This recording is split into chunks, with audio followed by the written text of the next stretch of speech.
Hi, everyone. Welcome to our podcast series for September Childhood Cancer Awareness Month. We're interviewing families who have gone through childhood cancer. Our guest today is Jonathan Agin, father of Alexis. To start off, could you tell us about Alexis? Sure. So Alexis was my firstborn.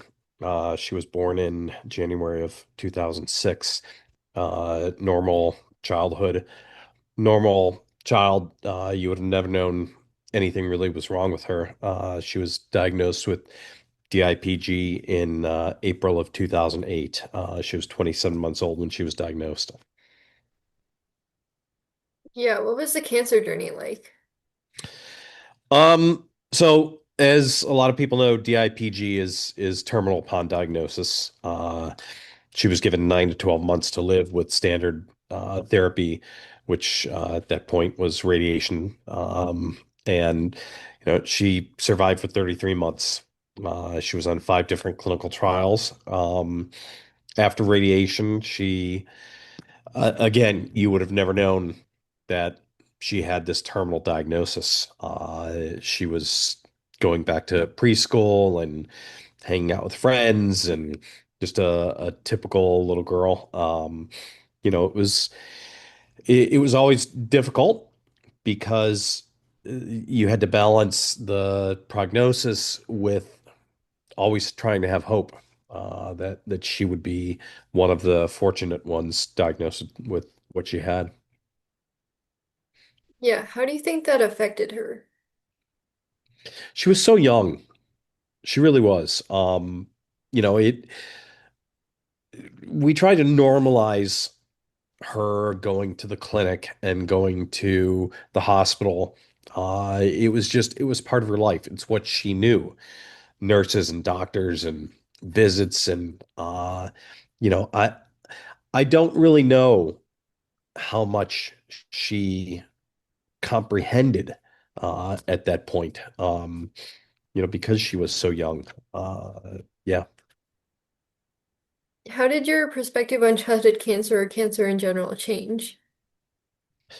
So I really didn't have much of a perspective before her diagnosis. I did have a friend when I was in middle school who was diagnosed with glioblastoma. Um, and he passed away when we were 13.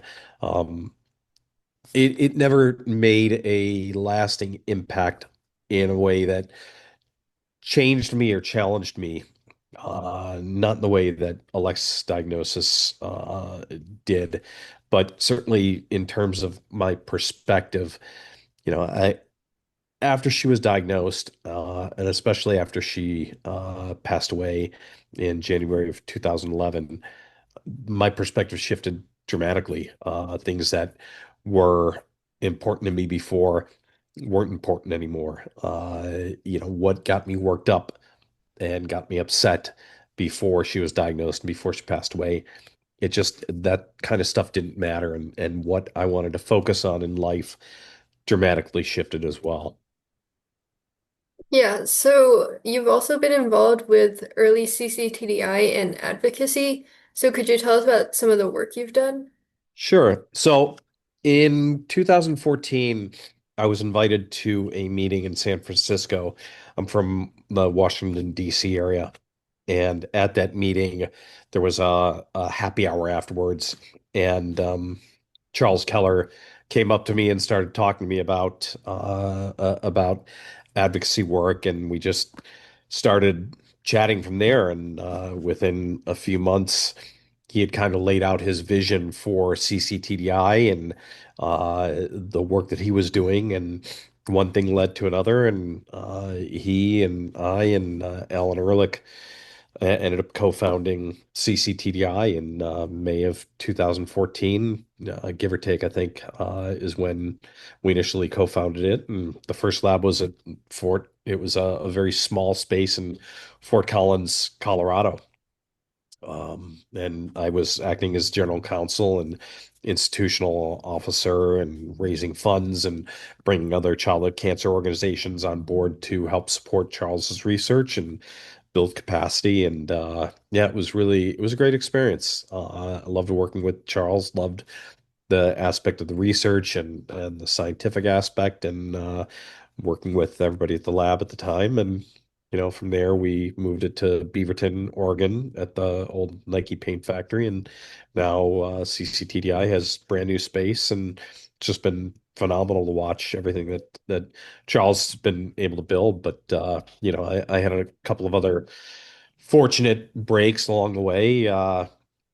That I'm a lawyer by background, that allowed me to move out of my legal practice. And I took over as executive director of childhood cancer organization and spent 5 years with that organization. And I now co-founded my own childhood cancer organization called Prep for Gold. That was in 2021, December 2021.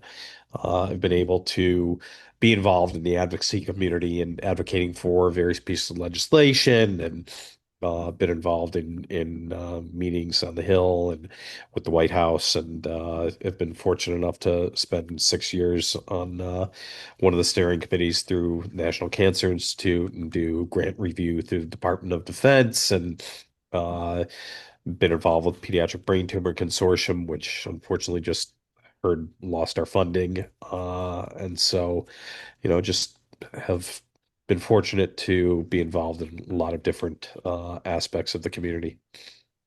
Yeah, I feel like it's really interesting your background in law and how you've put that into the pediatric cancer space. Yeah, I felt very fortunate to be able to have the ability to move into the space. I didn't have a background in science or medicine before Alexis was diagnosed. The most I had had a background in was some of the clients that I was defending were physicians in medical malpractice cases. Mostly I was defending general surgeons and obstetricians and nursing homes.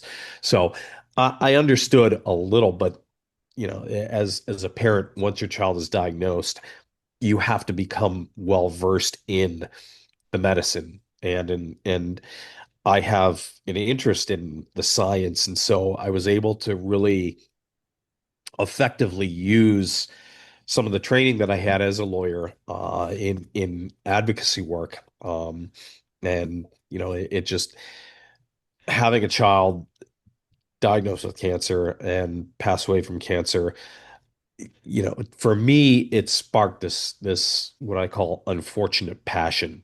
And I know a lot of people in the community, a lot of parents and people have gone all different directions, from, the same direction as me to, not wanting to be involved in doing advocacy work because it's too painful, to people that participate in some of the opportunities through the year within the community. But I've felt grateful in a lot of ways that I have been able to kind of merge my background with this unfortunate passion.